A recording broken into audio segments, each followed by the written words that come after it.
Hola y bienvenidos, queridos sabios, a Godasa Academy, que bueno, como digo en estos 5 vídeos iniciales, pues, si sois el primer vídeo que veis, que no lo sé, puede ser hasta el quinto, pues simplemente daros la bienvenida, y si volvéis, pues, hola de nuevo, a una nueva presentación donde en esta ocasión comentaremos Seeking Wisdom, que al igual que el libro de Frackers, lo he dividido en dos partes debido a lo largo que es y además muy justificadamente como vais a ver a continuación.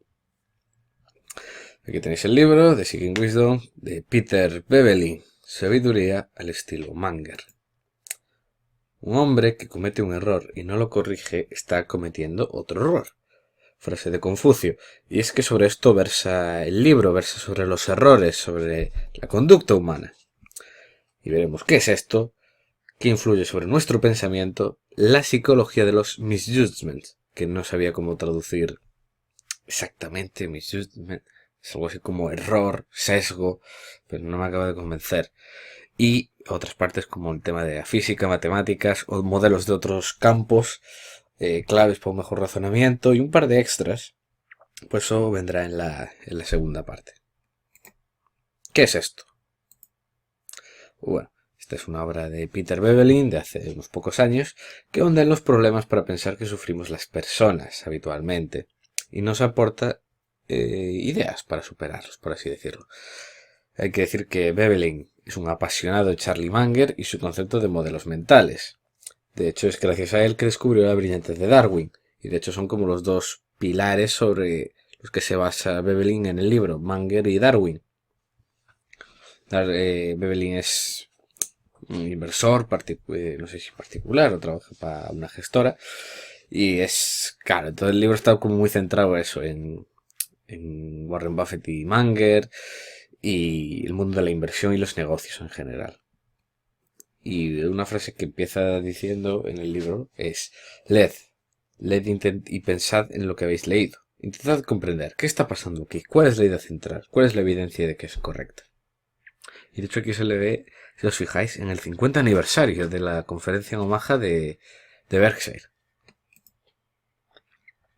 Darwin reforzó mi interés en entender el comportamiento humano. Para mejorar mi propio comportamiento leí libros de biología, psicología, neurociencia, física y matemáticas.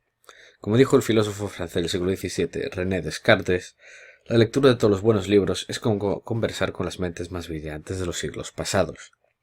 Empecé a escribir lo que aprendía. El resultado es este libro.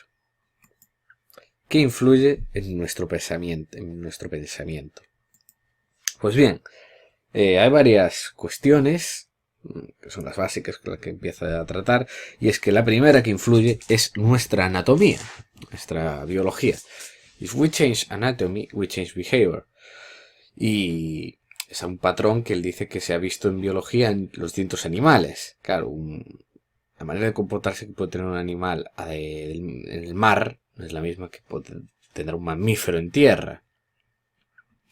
Y es que eso me recuerda siempre a un profesor mío. Y bueno, hay mucha gente que lo dice, pero sobre todo esto lo decía de primera palabra este profesor, que me decía que todo es química. Todo lo que sucede es química, y es que tenía razón. Cada año que pasa más seguro estoy de ello. Y es que todo lo que pensamos, sentimos, depende de nuestras neuronas en el cerebro. ¿Por qué? Porque esas neuronas se comunican a través de neurotransmisores químicos que transmiten los mensajes entre ellas. Esto es así quizá muy abstracto de ver.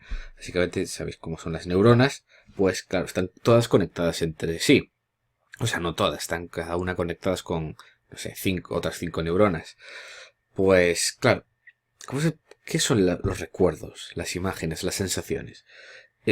Son conexiones. Esas conexiones entre distintas neuronas. Es que cada emoción es, por ejemplo, lo que sé, son 100 neuronas con X conexión entre sí en ese momento. Un neurotransmisor, un químico entre esas neuronas. Eso es lo que genera, pues eso, todos los recuerdos, imágenes, olores, razonamientos. Y tiene una influencia espectacular. Todo lo que sucede en nuestra cabeza y en nuestra propia anatomía. El ejemplo más mítico de psicología es de Phineas Gage, que era un hombre que trabajaba en el ferrocarril y literalmente colocando pues un explosivo, pues, de una manera así un poco estrambólica, pues básicamente una vara de hierro que estaba sujetando salió disparada hacia arriba y le atravesó la cabeza. O sea, no se sabe cómo estas cosas así mágicas que sucede, que coincide por un lado que perdió el ojo, atravesó y no lo mató. Lo único que hizo fue dañar, claro, una parte del cerebro. Y lo que sucedió es que cambió totalmente su persona. Pasó a ser una persona mucho más impulsiva, mucho más temperamental. De hecho, acabó creo que perdiendo el trabajo, divorciado, un montón de movidas así. Y era porque, claro, luego se investigó que es que... Claro, esto fue en el siglo XIX. En las últimas décadas pues se ha visto que es esta zona del cerebro, donde le atravesó la barra, era la que controlaba justo esto. Encontraba más el autocontrol. Y, por ejemplo, hablar un poco de las dopaminas y la serotonina, que son pues dos químicos clave en el cerebro. La serotonina es, a mí me gusta decir que es la tesis long de Facebook.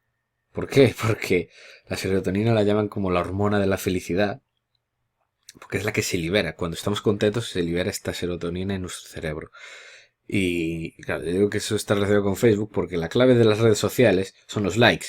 Los likes en Instagram o en Twitter, que cada vez que nos dan está comprobado que se libera, claro, muy pequeñas dosis obviamente, muy pequeñas dosis de serotonina. Y por eso genera adicción a la serotonina, por ejemplo, en Instagram, porque vas dando fotos y recibes, y ves cada vez aquí tienes 10 y otras 10, y eso genera adicción.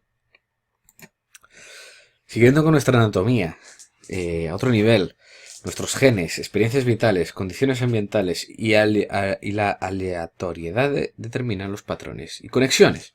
Pues claro, todo esto que he dicho hasta ahora, todo esta... O sea, todo nuestro recuerdo, nuestra forma de ser, está basada en esas conexiones y esos patrones. La clave es cómo se generan esos patrones.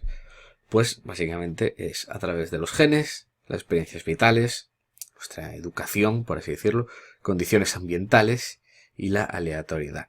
Nuestros genes, pues lo que nos viene dado, heredado de nuestro padre y nuestra madre.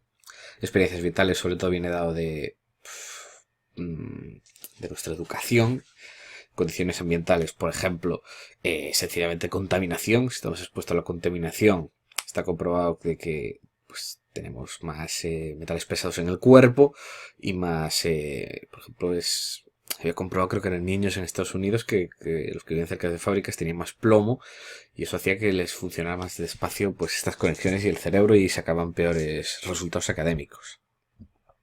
Y bueno, y la aleatoriedad, al final el mundo es aleatorio. Y al final, claro, esto es lo que se ha descubierto ahora.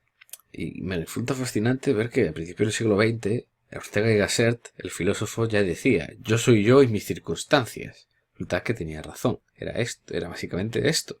Soy yo, mis genes, mis experiencias. O sea, soy yo, mis genes y mis circunstancias, mis experiencias vitales y mis condiciones ambientales. Tenía mucha razón. Y de hecho la bioquímica controla nuestro estado mental y llega a explicar cosas como el efecto placebo. Ya sabéis, de que por ejemplo hay enfermos que si les dan azúcar, les dicen, no, esto es un medicamento, y les ayuda en muchos casos a mejorar. Está comprobado que eso libera pues ciertos químicos en nuestro cuerpo que nos hace sentir mejor y al final eso ayuda. Es el efecto placebo. ¿Qué más influye? La evolución. La evolución selecciona las conexiones que producen un comportamiento más útil para la supervivencia y la reproducción. A partir de esto que decimos de la anatomía y la bioquímica. Darwin y su colega llevaban vidas paralelas. Era el Dr. Wallace, que descubrieron paralelamente la selección natural, aunque de hecho él casi se cree que fue un pelín antes, pero por humildad le dejó casi todo el reconocimiento a Darwin. Por eso yo siempre los menciono a los dos. ¿Y qué pasó? Que Darwin hizo 3 observaciones. Que la competición y el entorno cambian con el tiempo. Existe una variabilidad individual. Cada ser individuo es distinto. Y el mundo no es fijo, evoluciona. Por tanto, llega a la conclusión de que las especies cambian. Nuevas llegan y otras se extinguen. A todo esto le llamó la selección natural. Con los milenios, nuestra especie ha evolucionado con los mejores comportamientos y conexiones, pero estamos pensados para un mundo que ya no existe, el de cazadores-recolectores que vivían en cuevas o vivían en pequeños tipis. Si vemos una manguera, el primer estímulo es ver una serpiente, porque después de milenios y milenios íbamos descalzos por la selva y lo primero que pensabas era, los que sobrevivían eran los que tenían esta conexión de serpiente. El que a la primera huía del ruido era posiblemente el superviviente. ¿Qué más influye? El comportamiento adaptativo. Todos somos egoístas, pero la cooperación tiene un valor tremendo, pues mejora exponencialmente la posibilidad de sobrevivir. Por eso defendemos a nuestro grupo, nuestra familia, comunidad, país, pero ya os fijáis que nos llevamos mal entre otros. Familias entre familias, comunidades entre comunidades y países entre países. Pero en agregado, todos cooperamos para defender algo más grande. Igual que los primates de África, que son capaces de liberar verdaderas guerras entre bandas. Esto se ha comprobado, esto es una grabación, no me acuerdo, esto creo que era en África o era alguna zona del sudeste asiático, en donde literalmente hubo una guerra campal de monos, y era por zonas territoriales, o sea, por un conflicto territorial. Comportamiento adaptativo, y es otros comportamientos claves para sobrevivir. Tenemos una tendencia innata al miedo. Buscar explicaciones y narrativas, clasificar y agrupar elementos rápidamente, a decir, este es de tal partido, este es del otro, clasificamos esto es bueno, esto es malo, culpable e inocente. Preocupación extrema por la reputación, porque vivimos entre todo en comunidades. Más comportamiento adaptativo. Un tema que a mí me tiene fascinado, que es la selección sexual. Es la finalidad última al final. El más apto es el que vive más años y es más probable que tenga más parejas sexuales y que acabe transmitiendo sus genes. Y es que las mentes masculinas y femeninas tienen conexiones y prioridades distintas. Un hombre busca tener tantas parejas como sea posible, porque puede tener gran cantidad de hijos. Pensadlo. O sea, vosotros vais por ahí plantando semillitas. Un hombre puede tener miles de hijos. Bueno, miles quizás un poco exagerado, pero sí que puede tener cientos. Como es el caso de Gengis Khan, que por si no lo sabéis se cree que, no sé si era una de cada 20 personas de Asia, una de cada 20, no sé, una de cada 30, una cosa así, están emparentadas directamente con Gengis Khan. Porque claro, el conquistador del Imperio Mongol, pues claro, fue dejando semillitas desde Corea, China, Irán, todo Mongolia, parte de Rusia, hasta Europa, Turquía. Entonces, pues claro, el efecto apalancamiento hizo que con los años fuera mucha gente. En cambio, una mujer tiene que seleccionar con mucho cuidado a la pareja, pues tiene que invertir 9 meses solo para criar un bebé y no puede tener tantos como un hombre, porque claro, una mujer está limitada a esos 9 meses, no puede tener más. Entonces, tienes 9 meses, esperas, ya tienes otro, 9 meses, está limitada. ¿Qué puede tener una mujer? Bueno, salvo que tenga, ya salgan trillizos y cosas así en plan múltiples, pues claro, una mujer es complicado que llegue a más de 20 hijos. Los hombres no. Por eso, a la hora de buscar pareja, tenemos una mente adaptada distinta. Y esto fue varios experimentos que se hicieron de que, por ejemplo, esto era cómo valoraba un hombre a las mujeres, ¿no? Y se veía que seguía una curva, pues más o menos normal. En plan de que los hombres, pues a unas mujeres, pues lo normal es que muchos lo vieran media, que unos lo vieran más guapa y otros menos fea. Lo normal. En plan, seguía una curva, pues normal. En cambio, las mujeres pasaba algo distinto. Y es que las mujeres, la mayoría de los hombres son feos. Está inclinada la curva de distribución hacia la izquierda. En plan, las mujeres tienden a pensar que la mayoría son feos o es medio. En cambio, valoran solo muy atractivo, muy escasamente. En cambio, los hombres lo decimos más. Es por eso que los hombres en general, pues eso, nos vale más cualquier mujer y las mujeres son muchísimo más selectivas. Y el motivo último de esto es esta explicación. Esto es lo básico que afecta a nuestro comportamiento de partida. Y ahora pasamos ya a la psicología de los sesgos, de los misjudgments. Así que para seguir entendiendo cómo pensamos, debemos analizar ciertos sesgos o errores típicos que cometemos las personas. El libro trata 28, yo solo comentaré 20, que son los que me parecen más importantes. Primero, asociación. Tenemos un problema, asociamos todo aunque sean cosas inconexas. El ejemplo, el perro de Pavlov o matar al mensajero. Pavlov, ya sabéis, era un psicólogo ruso que, pues bueno, se dio cuenta que un perro le dan comida, empieza a salivar y hacía pues sonar una campanilla. Hacía sonar una campanilla y les daba comida, ¿no? Y se vio que después de un tiempo, con hacer sonar la campanilla, ya hacía salivar al perro aunque no hubiera comida. Era por pura asociación. Otro caso, el matar al mensajero mítico, esto pasa mucho en la antigüedad, de que si viene un mal mensajero y te da una mala noticia, pues te lo cargas. ¿Por qué? Porque asocias al mensajero con la mala noticia, aunque él no tenga culpa. Solución.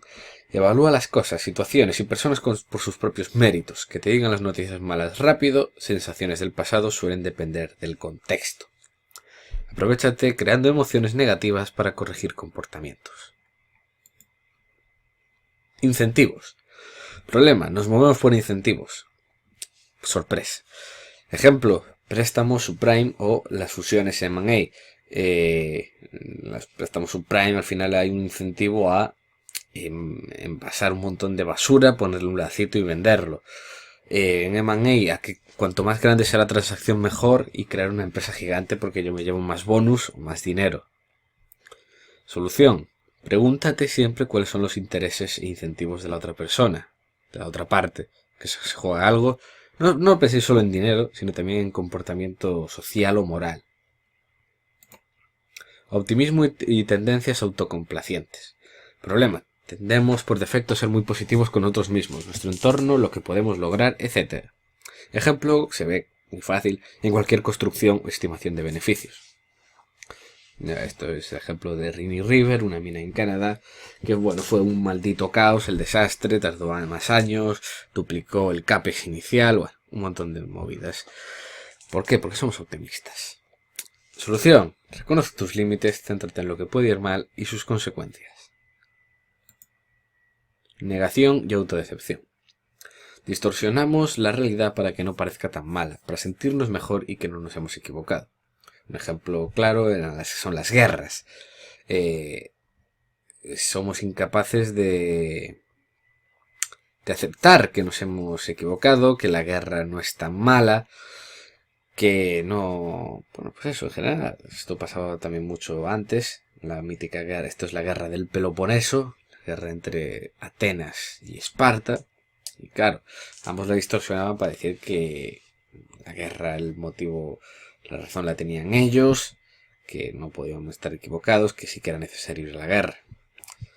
No te confundas a ti mismo, debemos ver el mundo como es, no como queremos que sea.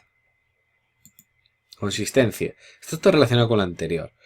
Tenemos un problema de que una vez hecho un commitment, sea hablado, escrito, opinado, somos incapaces de negarlo. Necesitamos ser consistentes. Un ejemplo, Vietnam. O en general muchas guerras americanas se ve esto. Necesitamos esa consistencia de que no, un presidente pues va a la guerra en Vietnam y que pasa uno y otro presidente y que sigue en Vietnam, porque claro, negar retirar las tropas es aceptar de que somos unos inútiles, hemos perdido y la hemos liado, somos gilipollas y nos metimos en esta guerra. Otro caso, contratación de un empleado, es si contratas a un empleado es más probable que veas todo lo bueno en él, a diferencia de sus compañeros que tendrá más dudas. Necesitas que tú has depositado una fe en ese empleado, necesitas que salga bien.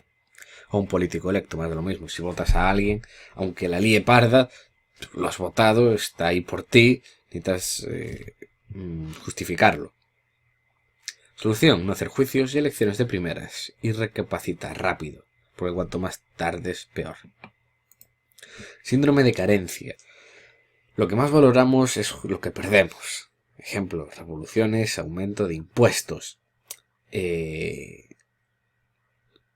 Las revoluciones, y esto lo comentaba, no sé si era en el libro de influencia, las revoluciones estallan cuando perdemos algo que teníamos.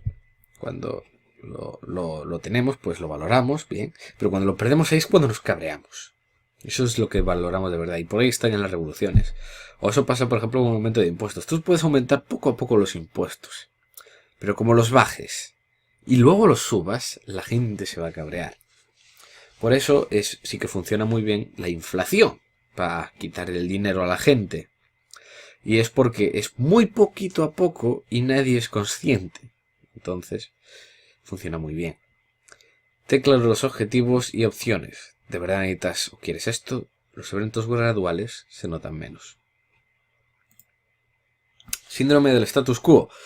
Preferimos que todo sea igual y nada cambie. Ejemplo, donar órganos después de morir. Se vio que, bueno, en algunos países había una tasa, bueno, después de fallecer, de donación de donas tus órganos. Pues que había países que donaban un montón, o sea, que donaba todo el mundo, y otros donde no donaba a nadie. Y claro, se empezó a mirar qué podía ser, cuál era la cláusula. Y se vio que era por simple status quo. El status quo en estos países es que si mueres, se donan automáticamente y si no lo quieres, tienes que ir a rellenar un papel. En los otros es lo contrario. Por status quo no se donan y tienes que ir a firmar un papel para que sí se done. Porque somos así de vagos. Recuerda qué quieres lograr y si tienes que actuar o no.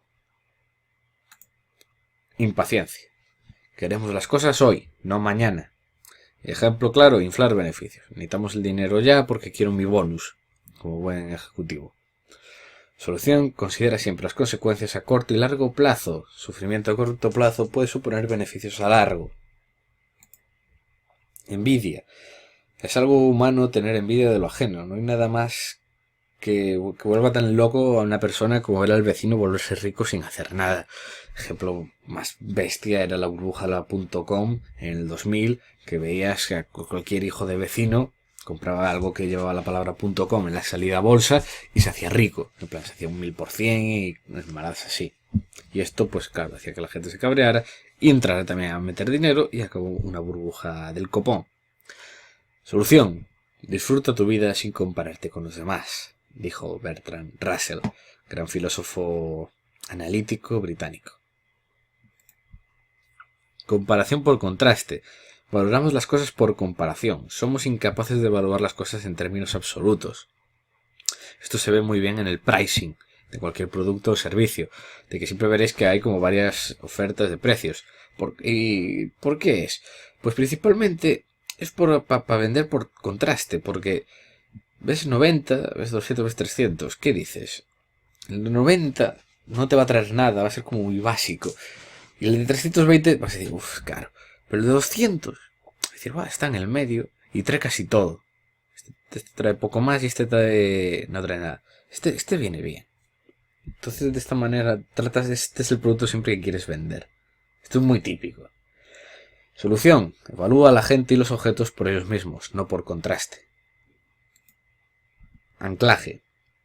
Nos anclamos muy fácil, especialmente a los números. Ejemplo, pues la bolsa. Es muy típico que si hemos comprado a 10 y la acción cae, pues nos sentimos mal. La acción sí puede estar más barata, pero o puede que no, puede que sea que la empresa va peor. Y siempre es a lo... Si cae, sigue cayendo, pues estaba barata. Si sube y vuelve a 10, vendemos. Estamos muy anclados siempre al precio que compramos de inicio. Por tanto, solución, ajusta la información a la realidad. Considera las decisiones en base cero, no a partir de un número, y valora siempre cuál es el objetivo. Sesgo de disponibilidad. Problema, damos más importancia a lo reciente que vemos o sentimos. Ejemplo, accidentes de aviones, terrorismo o tornados. Esto es muy clásico de que si tú preguntas a una persona que asigne qué porcentaje de accidentes, o sea, ¿cómo cree que la gente fallece, ¿no? ¿Cuáles son las principales causas de muerte? La gente suele decir que son aviones, tornados, terrorismo. ¿Por qué? Porque causa impresión. Causa mucha impresión y no estamos viendo continuamente las noticias las reales, las causas reales que son básicamente accidentes de coche, cáncer y enfermedades cardiovasculares. En su lugar, eso casi explica más de la mitad de la mortalidad. En su lugar, pues nos quedamos con las cosas más impactantes. Solución: tener información seria, no noticias. Las tendencias pueden ser rotas, pregúntate si eso es relevante, si tiene sentido y si hay una evidencia detrás. Omisión y ceguera abstracta. Problema: reaccionamos más a nuestras experiencias propias, a lo concreto, que a lo abstracto y a la información que tenemos que a la que nos faltaría. Ejemplo, un mono. Este es un vídeo que lo podéis buscar, no me acuerdo el nombre del experimento, donde básicamente te pide, unos chavales pasándose una pelota y les dicen que a la gente que lo ve, contad cuántos pases de la pelota se dan. Y tú la primera vez que lo ves, estás viendo la pelota y cuentas, yo que sé, 12 veces, y luego te dicen, ¿has visto al mono que ha pasado por ahí? Y tú quedas solo, ¿qué? ¿Cómo que ha pasado un mono? Y te vuelven a poner el vídeo y al no contar te das cuenta de que hay un señor disfrazado de mono que cruza. Y si te decía, estabas fijándote en el otro, no te dabas cuenta. O sea, esto, a mí la primera vez me dejó anonadado. Otro caso, la lotería. Siempre estamos, y si toca, y si no sé qué. No, es una puta mierda. ¿Por qué? Porque en la televisión sale la gente contenta que le ha tocado, pero no el otro 99,999% de la gente que no le ha tocado. Y que se ha pulido 20 euros en nada, con una esperanza matemática negativa. O sea, negativa, no, esperanza negativa menor. O sea, en contra. Solución: busca explicaciones alternativas. Considera la información que te puedes estar perdiendo. Compara el lado positivo y negativo. Reciprocidad. Problema: necesitamos tratar de manera recíproca con otras personas. Ejemplo, ventas y negociaciones. Por ejemplo, si negociamos tickets o vamos a comprar algo, si nos regalan un ticket, nos vamos a sentir en deuda con esa persona. Si nos pide un favor a cambio. O, por ejemplo, las negociaciones de Berkshire. Y es que hay una reciprocidad siempre en sus compras, que siempre dicen que hay muchos managers que se quedan ahí porque son fieles, porque Warren Buffett los ha tratado muy bien y ellos también quieren trabajar duro. Y que hay en general muy buen ambiente y que saben gestionar todo muy bien. Hay una reciprocidad entre los distintos managers y todo. Solución: antes de aceptar, piensa qué quieres lograr. Aceptación social. Problema: necesitamos encajar dentro de grupos y ser aceptados socialmente. Ese ejemplo, cualquier adolescente de 16 años se ve. ¿Cuánto tiempo se ahorraría el que no ve todo lo que dice y piensa el vecino? Dice en el libro. Concéntrate en la cuestión, no lo que otros opinen, que siempre nos dejamos guiar por lo que la gente nos rodea. Autoridad. Problema: si esa autoridad tiene que saber. Ejemplo, el poder del traje, el poder del chaleco o la bata blanca. Si tú te pones una bata blanca, ya, eres un doctor, eres alguien que sabe. Y si eres un chaleco, pues ya, automáticamente eres un trabajador de mantenimiento. Puedes pasar los sitios, como había un vídeo de varios que se colaban así en Disneyland, porque claro, llevaban chaleco y era, no, son de mantenimiento. Solución: cualquiera se puede llamar a sí mismo experto. Juzga independientemente de sus apariencias. Sense making. Problema: en nuestra cabeza todo debe tener un motivo. Cualquier narrativa empresarial se ve. Facebook, que Facebook tiene programa de empresarialidad, de privacidad, que es no sé qué, que son no sé cuánto, y que lo van a regular y que no sé qué. Total, que el negocio está tirado y creciendo más del 30%. Constellation Software. ¿Cuál es la narrativa de Constellation Software? Que está cara. Siempre está cara. Y lleva estando cara 20 años después de haber, no sé, multiplicado por 200. O Kraft Heinz. Kraft Heinz es una empresa gigante, estable, que la gente toma sopa y toma ketchup. En total, tienen que aguantar. Claro, de repente te saca unos resultados menos 25%. Porque resulta que las marcas se están debilitando. Narrativas. Solución: busca explicaciones alternativas, no subestimes el azar y a posteriori ten claro que todo es obvio. Limitaciones de la memoria. Esto me hizo mucha gracia. Nuestra memoria es selectiva, solo recordamos fragmentos y estos estarán determinados por nuestras experiencias, emociones, sesgos y estrés. ejemplos de testimonios en juicios. Esto fue una cosa loquísima que pasó en Australia en el 75. Que un psicólogo llamado Donald Thompson fue... fue en Estados Unidos, perdón, no sé, me confundí. Estaba en Estados Unidos y fue denunciado por violación. ¿Y qué sucedió? Que la señora estaba en su casa cuando entró, un atracador, y mientras la violaba, estaba puesta la televisión donde aparecía el psicólogo dando una charla sobre los testimonios falsos. O sea, sobre la ceguera en los testigos. O sea, esto es el colmo del colmo. Y por eso, mientras su cerebro hizo memoria selectiva en un evento así de dramático, lo único que veía pues era la cara del señor hablando de la televisión. Y por tanto pensó que era él el violador. Solución: entrena la memoria y toma notas de las cosas importantes. Síndrome de hacer algo. Problema: la causa de la infelicidad humana está en que no somos capaces de estar sentados callados una hora en una habitación. Esta frase de Pascal me parece maravillosa. Se ve claro en la política económica y en las M&A. Warren Buffett siempre dice de que, claro, un manager que esté sentado un año entero en su oficina sin comprar nada, pues será visto como un vago que no hace nada y por tanto acabará despedido. Política económica igual. Un político, o sea, la economía se puede regular sola en una mayoría de ocasiones, pero el político tiene que hacer cosas, por eso la gente lo vota, porque vale, sí, la mejor opción será no hacer nada, pero es que a él le da igual, él está ahí para ser votado. Solución: no confundas actividad con resultados. ¿Y cuál es el objetivo final? Esa es la pregunta siempre a preguntar. Síndrome de decir algo. No es lo mismo que hacer algo. Decir algo. El hombre sabio habla porque tiene algo que decir. El idiota porque tiene que decir algo. Frase de Platón. Esto se ve en cualquier programa de televisión, donde todos son expertos de absolutamente todo. O sea, todos los tertulianos que llevan son expertos en economía, inflación, en bolsa, en mercados, en China, en todo. Son expertos en todo. ¿Por qué? Porque tienen que decir algo.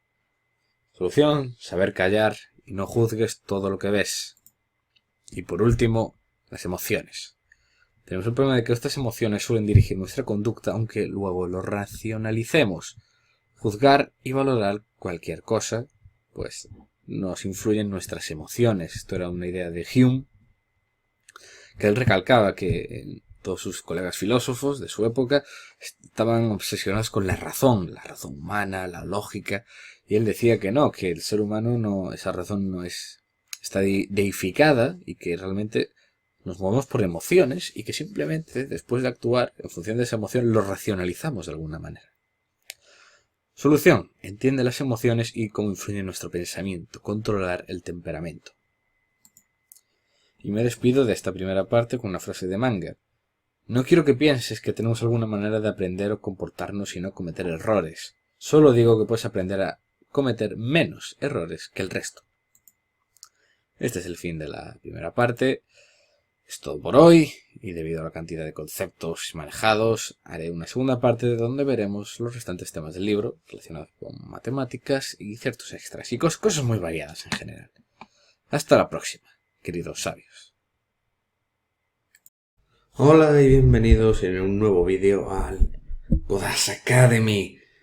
En esta ocasión terminamos ya en más bien continuamos y terminamos con el anterior, siguiendo la rama de Seeking Wisdom, que ya digo, era un libro con tal densidad de sabiduría, al estilo Munger, como pongo aquí, que decidí dividirlo en dos, y aquí tenemos pues la segunda parte, por fin.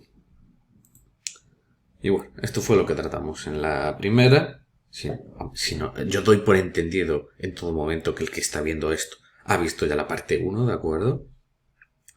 Y que bueno, pues eran puntos como esto, sobre todo muchos los sesgos de la psicología y la biología, etc, etc. Y en este caso, en esta ocasión nos vamos a centrar más en temas más de física y matemáticas, el otro campo junto a la psicología donde más modelos mentales o más ideas interesantes podemos aprender, además de unas pequeñas claves relacionadas un poco con todo para mejorar el razonamiento. Y ya empezamos aquí. Físicas y matemáticas para pensar mejor. Y veremos ahora distintos puntos. Primero es pensando en sistemas.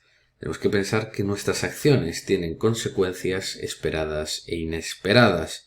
Tenemos que pensar todo como si fueran grandes sistemas, entendido como un montón de elementos y relaciones entre ellas, con distintas causas y consecuencias. Porque siempre hay más relaciones y piezas móviles de las que imaginamos. Una empresa puede despedir gente y decimos, ahorra costes, pero puede empeorar el servicio y eso a su vez reducir los ingresos. También tendemos a sobreestimar nuestra propia capacidad de predicción y debemos pensar, un ejemplo de esto es la maldición del ganador. Esto sigue siendo relacionado con el tema de los sistemas. Existe algo que está más que comprobado, que es esta maldición, que sobre todo se ve muy claro en las subastas. Y es que en una subasta se subasta un objeto y claro, la gente va pujando al alza. ¿Y quién gana?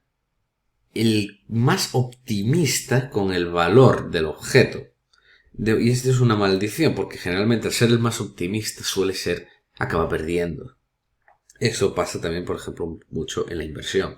Los inversores, pues eso, compran, venden, dan su opinión sobre los precios y al final muchas veces los más optimistas y que más arriba están dispuestos a comprar son los que luego se comen una hostia. Escalas y límites. Los cambios de tamaño y tiempo influyen en las funciones, la forma y el comportamiento de todos los sistemas. Hay límites dentro de los cuales las cosas funcionan de una manera y al cruzarlos de otra. Estos son lo que el libro llama breakpoints. Los puntos, ¿no? Pues como de ruptura, de cambio o de un giro de 180 grados. Y es que hay limitaciones en todo sistema, como por ejemplo los seres vivos, que por varios motivos, si os habéis dado cuenta, los seres vivos en el agua son muchos, suelen tender a ser más grandes. O sea, no suelen tender, pero quiero decir, hay de todo, pero pueden alcanzar mayor tamaño. Si lo pensáis, el mayor animal en la Tierra es el elefante. En cambio, en el mar hay ballenas de 30 metros, medusas de estas de 50 metros, en plan con los tentáculos alargados en el Ártico. O sea, incluso en ciertas zonas, eso como el propio Ártico, donde el agua tiene más oxígeno, los cangrejos son espectaculares.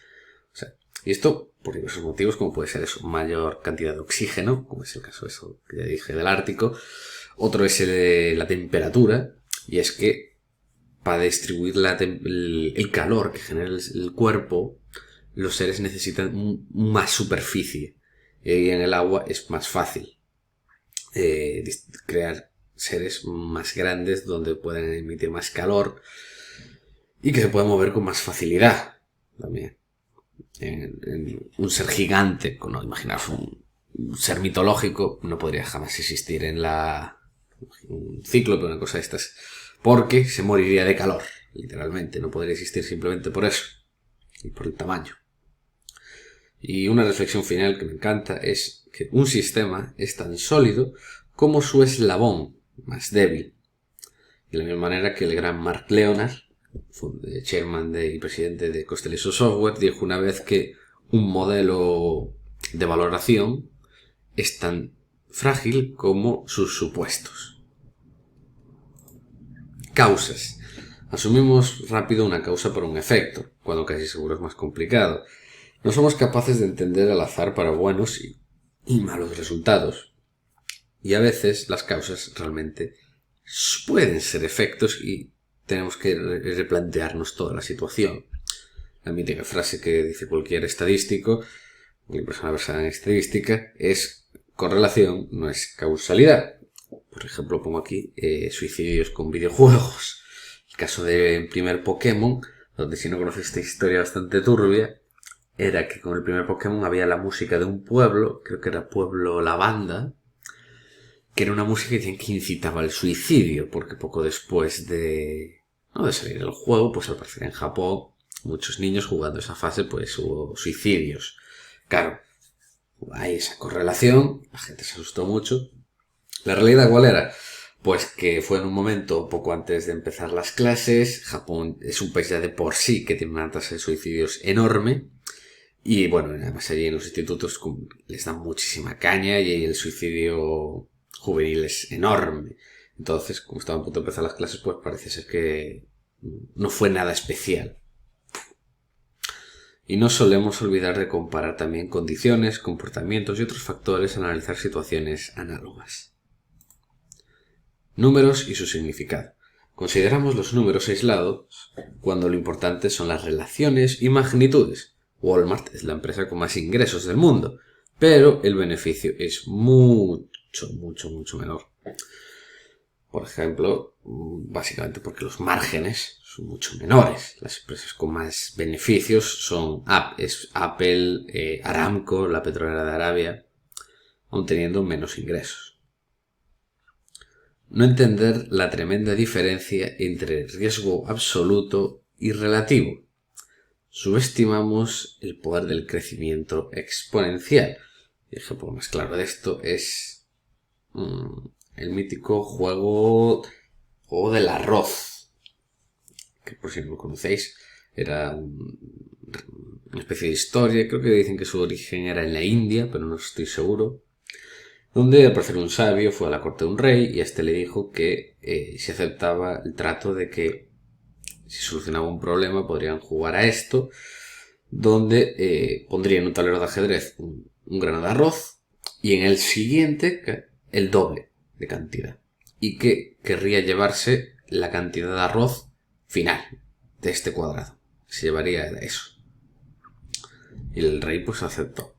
Y luego se vio con el problema real, y es el poder del las leyes exponenciales y el interés compuesto, porque sí, 1 es 2, luego son 4, luego son 8, y así poco a poco.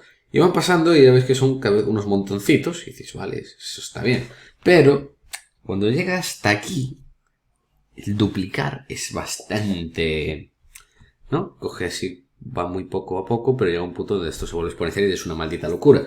Porque calculado el último cuadrado es un tal cantidad de arroz que es equivalente a 1200 años de producción mundial. O sea, la producción mundial de arroz ahora, 1200 años, es lo que habría en este cuadradito. Empezando con 1. O sea, es increíble el poder del interés compuesto. Probabilidades y posibles finales. Subestimamos el riesgo en situaciones donde las consecuencias del resultado son desconocidas o cambiantes. Siempre hay más posibilidades y resultados de los que imaginamos. Y sobreestimamos la probabilidad de eventos raros pero muy publicitados. Esto es, por ejemplo, el mítico los tornados, que en Estados Unidos está comprobado que la gente le da una probabilidad de que ocurran o de que produzcan muertes mucho más alto que otras cosas que no se comentan tanto, como puede ser simplemente problemas cardíacos o los accidentes de coche. De hecho, el coche es de los vehículos de transporte más peligrosos, pero la gente le da más miedo un tornado o viajar en avión. Y pensar que se tiene más control del que realmente se tiene también es problemático. Y sobre todo esto, además de las posibilidades, se me ocurre la mítica falacia del jugador en la ruleta. Que, por ejemplo, la gente piensa rojo o negro y a la gente le cuesta mucho entender de que pueda, por ejemplo, salir 10 veces rojo. ¿No? Dice, 10 veces rojo, ¿qué probabilidad hay de que eso pase? Pues 50%. Es una tontería porque las ruletas son eventos independientes. Es decir, hay un 50% de posibilidades cada tirada. Cada tirada hay un 50 negro, 50 rojo. En la siguiente hay un 50-50. Y en la 10 hay 50-50. Que haya salido varias veces rojo seguido no tiene absolutamente nada que ver. Escenarios.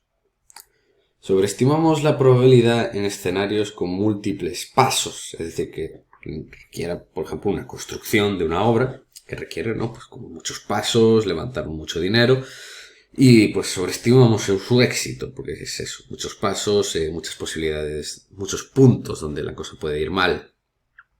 Esto, por ejemplo, es el caso de Cobre Panamá, una mina pues de cobre que estaban montando en Panamá, que acaban de terminarla, y claro, que eran más de 4.500 millones de coste, porque o sea, es una cosa monstruosa.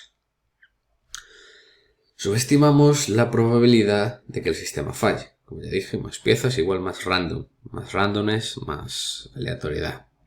Siempre hay que añadir un margen de seguridad para mitigar riesgos conocidos y desconocidos. Coincidencias y milagros. Subestimamos las posibilidades de sorpresas y milagros cuando tenemos muchas oportunidades, por así decirlo.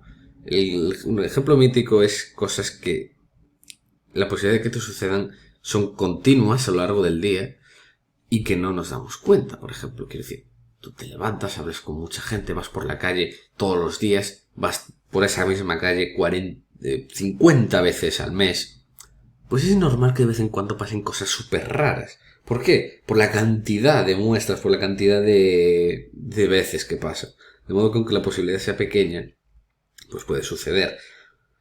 Buscamos significado en eventos raros que tienen implicaciones emocionales fuertes y no entendemos que hay cosas que pasan. Que no todo tiene una causa concreta. Un ejemplo que la gente deja muy rayado siempre es los cumpleaños. Por ejemplo, si tú te encuentras con una persona que cumple tu mismo día, dices, oh, qué gran casualidad que cumplimos el mismo día. No, tampoco es tanto, porque decimos, vale, sí, hay posibilidad hay entre 365 días de que coincida el mismo que yo. Pues realmente hay muchas. ¿Por qué? Porque conoces a muchísimas personas. O sea, nos vamos a encontrar en nuestras vidas a miles de personas. Es absolutamente normal que encontremos gente que cumple el mismo día. Fiabilidad de la evidencia. Damos más peso a una evidencia concreta e individual que llama la atención. Ignoramos muchas veces los base rates, es decir, como estadísticas frecuentistas, o sea, de qué ha solido pasar. Es decir, por ejemplo, tal industria, a qué ritmo ha venido creciendo, cosas y temas así. Podemos obtener falsos positivos y falsos negativos, lo que se le llama error tipo 1 y error tipo 2 en estadística.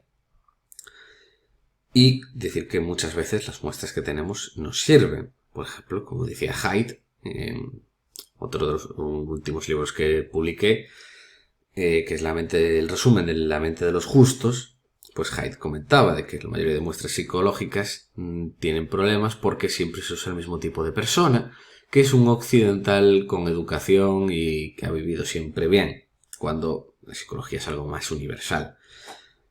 Y sobre el tema de falsos positivos y falsos negativos, comentar esto, que es muy clave, y es, por ejemplo, aquí pone el caso de desarrollar cáncer, y bueno, con pruebas, ¿no? Se sospecha de que hay cáncer, ha desarrollado cáncer positivo, se ha encontrado, de que todo está bien y no desarrolla, pues también ha funcionado todo, pero hay casos donde puede suceder un falso positivo, es decir, que sospecha que puede haber cáncer, pero no se desarrolla, es un falso positivo, lo cual tampoco es malo, porque vale, sí se tiene sospechas, pero no pasa nada, ¿de acuerdo? Ha habido un error.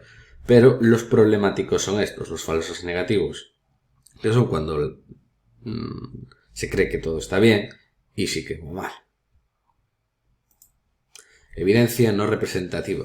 Nos olvidamos de muchos factores o condiciones cuando usamos evidencia pasada para predecir el futuro. Tendemos a ver solo lo que nos gusta o buscamos de inicio, y olvidamos la variabilidad de resultados y su frecuencia. Además que la regresión a la media es de los conceptos más complicados de entender y aceptar para nuestra mente, para la forma que tenemos de ver las cosas. Por ejemplo, Kahneman, el escritor de Pensar rápido, pensar despacio, comentaba que en el ejército israelí un general una vez le vino y le dijo que sus pilotos, pues muchas veces después de hacerlo una pirueta, ¿no? O una ejecución muy bien, los felicitaba y que luego pues les salía peor. Les salía peor y decía, a ver, porque se confían. Y que cuando les echaba la bronca, pues luego mejoraba. Y Kahneman dijo que no era porque le echara la bronca ni que los felicitara, era por pura regresión a la media. Simplemente a veces sale mejor, otras veces sale peor. Y con esto pasamos a un par de claves para mejorar nuestro razonamiento. Esto va a ir muy relacionado con las matemáticas, la psicología, que también vimos en la anterior parte.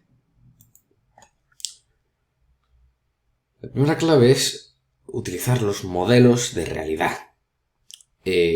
Aprende y entiende las grandes ideas que expliquen cómo funciona el mundo. Esta es una idea de Veblen y que nos dice siempre, por ejemplo, Charlie Munger. Debemos tener una visión holística de los problemas que nos ayude a razonarlos desde diferentes prismas y siempre buscar ejemplos de esos modelos en la realidad y comprobar su funcionamiento de manera fiable y continuada. Y hay que buscar siempre explicaciones a todo. Ejemplo de esto, el primero que se me ocurrió fue relacionado con antes, lo que comentaba de los límites y la escala de las ballenas.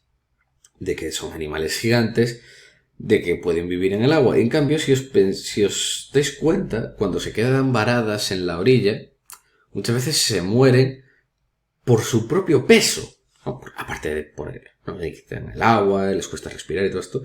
Tienen un problema de que pesan tanto que en el agua pueden desplazarse, pero en la tierra no. Entonces su propio peso acaba matándolas. Y esto, claro, es una muestra de límites de la naturaleza, límites de escala. Y en cambio, otro ejemplo de límite de escala, el que se me ocurrió, es Berkshire Hathaway, el conglomerado de Warren Buffett, en el sentido de que es una empresa que ha llegado a tal tamaño que le cuesta crecer mucho. O sea, le cuesta en todos los sentidos. O sea, tiene que hacer adquisiciones para que se noten que sean enormes, y tampoco entre estas empresas. Se ve forzado, por ejemplo, a comprar muchos bancos y financieras. Por ejemplo, optimizar segmentos que puede hacerlo le lleva mucho, por eso, porque pues es mucha burocracia, muchas personas, y Berkshire aún es un ejemplo bastante bueno de haber sobrellevado muy bien la escala, pero la mayoría de empresas normales con gente que no es Warren Buffett se quedan por el camino normalmente. Significado. Las palabras y frases no tienen sentido por sí. Necesitamos entender su significado. El filósofo Wittgenstein decía una vez que los límites del pensamiento son los límites de la palabra. O sea, lo que no podemos pensar más allá si no tenemos la palabra y el lenguaje. Pregunta siempre el significado de un evento, sus causas y consecuencias. Sí, o sea, significado ya no en el sentido de diccionarios, sino en el sentido más general. ¿Qué sentido tiene esto? ¿Qué significado? Este hecho, esta actuación. Los CEOs de todas las industrias, por ejemplo, saben usar bien las palabras con significados vacíos y cosas que sirvan para mucho y para evocar en la gente. Esto es un meme que vi en Twitter de la comunidad minera, que ponía cosas que dicen los CEOs o gente inversores y que significa su meaning. Por ejemplo, el término, si un analista dice hold, mantener, lo que está realmente diciendo es vender. O sea, si los analistas siempre ponen comprar, si ponen mantener ya, cuidado. Y cosas como... esta me encanta. Soy buen amigo del ministro, significa de que podemos perder el activo en las siguientes elecciones. O es Olympic Dam Style, es un tipo que es una mina en Australia. Significa no tenemos ni maldita idea de qué tipo de depósito es todavía. Pues claro, el Olympic Dam es como una geología así muy rara, está encajonada como un IOCG, que es como un depósito así cajón desastre. Y bueno, cosas así, os las recomiendo leer porque si las pilláis son bastante graciosas, la verdad. Simplificación. Nos cuesta simplificar análisis, nos gusta hacer las cosas complicadas. Un ejemplo que siempre pienso sobre este tema son las conspiraciones. Y es que, por ejemplo, las conspiraciones no pueden funcionar, no pueden haber. Todo este tema de que es el Área 51 o los marcianitos, no puede ser. Simplemente ¿por qué? Porque en esas conspiraciones hay tanta gente implicada que no va a estar callada. O sea, la gente no puede estar callada. Por muy top secret que sea una cosa, siempre va a haber alguien que se vaya de la lengua. Entonces ya no va a haber ningún secreto. Y además de que muchas veces pues son simplemente cosas pilladas con pinzas, exageradas, cuando seguramente el motivo detrás de todo ello es simplemente que alguien así ha cometido una gilipollez. Ser problem oriented en vez de method oriented, refiriéndose a que lo que importa es el resultado, no el método.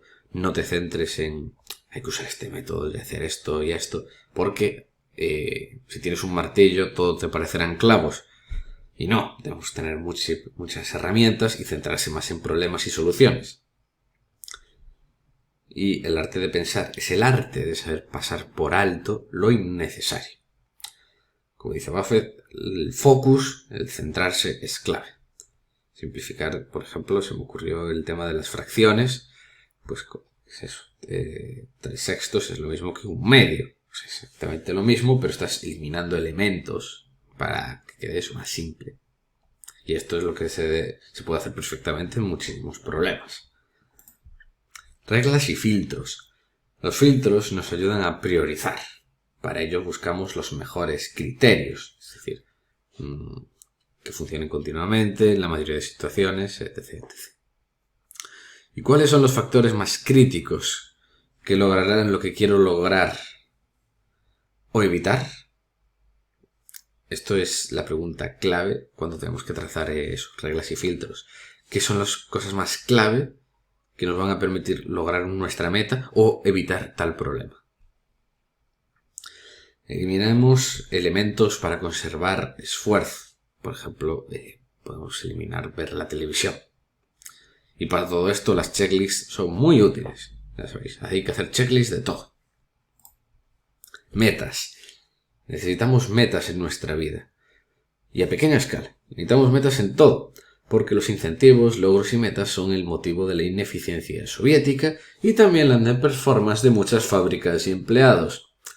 Y esto es algo que Viktor Frankl lo vio claro. Este es un psicólogo que escribió un libro que es El hombre en busca de sentido. Si no lo habéis leído, es maravilloso. Cuenta toda su teoría psicológica y su vida, porque fue víctima del Holocausto, sobrevivió a un campo de concentración, cuenta toda la experiencia y luego la parte donde más de sus teorías. Y es increíble, o sea, de verdad, el libro causa bastante impresión, la verdad. Y él es muy, a nivel holístico, el tema de que hay que buscar metas en la vida porque, tal como dice el título, necesitamos buscar un sentido a nuestra propia existencia para poder sobrellevarla. Os digo, librazo.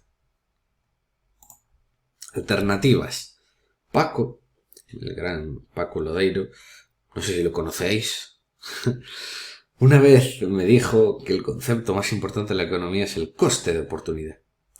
Y no sé si es el más importante, pero que es fundamental y de los más, estoy totalmente seguro.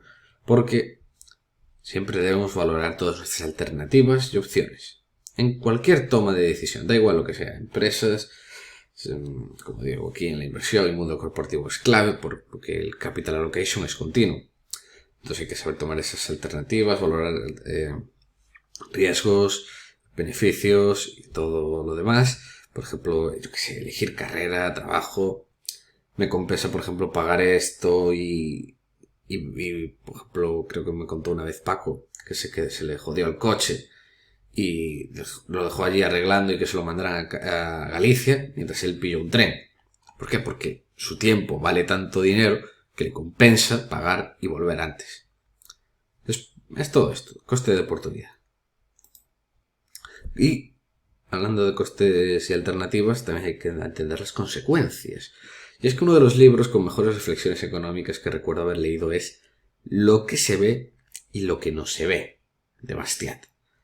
Todo tiene consecuencias de segundo o tercer orden que no vemos, y tampoco vemos lo que actuando de tal manera hemos evitado. Nada es gratis. Este libro, este gran economista y periodista del siglo XIX, en un tono bastante sarcástico y humorístico siempre, o sea, es brillante. O sea, yo digo que es el troll económico pre-Twitter. Por ejemplo, comenta cosas que cuando se habla mucho de gastar y que, por ejemplo, ofrecer servicios gratis, dices, vale, qué bien, servicio gratis. Y nos da cuenta de que no estamos viendo cómo también estás pagando impuestos para eso. O, por ejemplo, el coste del proteccionismo. Que si proteges la industria nacional, te das cuenta, ves, ¿no?, cómo has salvado trabajos en el país, pero no ves otras cosas como el aumento de precios de cara a los consumidores, el empeoramiento de la calidad de los productos, y no has visto en lo que se podría haber empleado todo ese ahorro de recursos. Todo eso que es ineficiente se podría haber gastado en otro sitio y no puedes verlo. O sea, ya digo, es de verdad, leerlo. Quizá incluso me anime algún día a hacer el comentario, porque de verdad es un libro que a mí me encantó. Cuantificación. Las matemáticas nos ayudan a evaluar con fiabilidad las consecuencias y efectos de nuestras acciones, porque los base rates, como ya comenté, son herramientas increíbles en el mundo inversor. Pero, ojo, tampoco debemos cegarnos, pues en el mundo humano siempre existen excepciones o casos particulares. Por ejemplo, esta es una gráfica de McKinsey, la consultora, con el base rate de los ROICs, el nivel de rentabilidad de negocios con los años. Y es que los negocios con mayor retorno, como ya sabréis, pues acaban cayendo, porque entra más competición, etc. Y muchos de los peores acaban mejorando, porque si el sector entero está tan jodido, se irán competidores y podrá mejorar la rentabilidad. Pero, a su vez, nos dice más cosas, como que, vale, sí, los más altos ROICs caen, pero siguen siendo los más altos. Y los peores, pues, siguen teniendo los peores. Y esto nos da, pues, muchísima información relevante a la hora de analizar empresas. Evidencia. La evidencia procede de los hechos, observaciones, experiencias, comparaciones y experimentos. Casi siempre podemos mirar al pasado para aprender, para buscar esas evidencias. Y que haya mucha evidencia o gente a favor de tu postura no significa que tengas razón.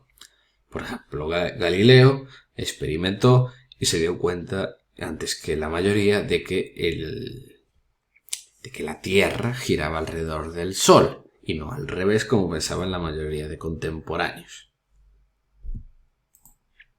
Pensamiento en retrospectiva. Estudiar siempre los errores propios y ajenos.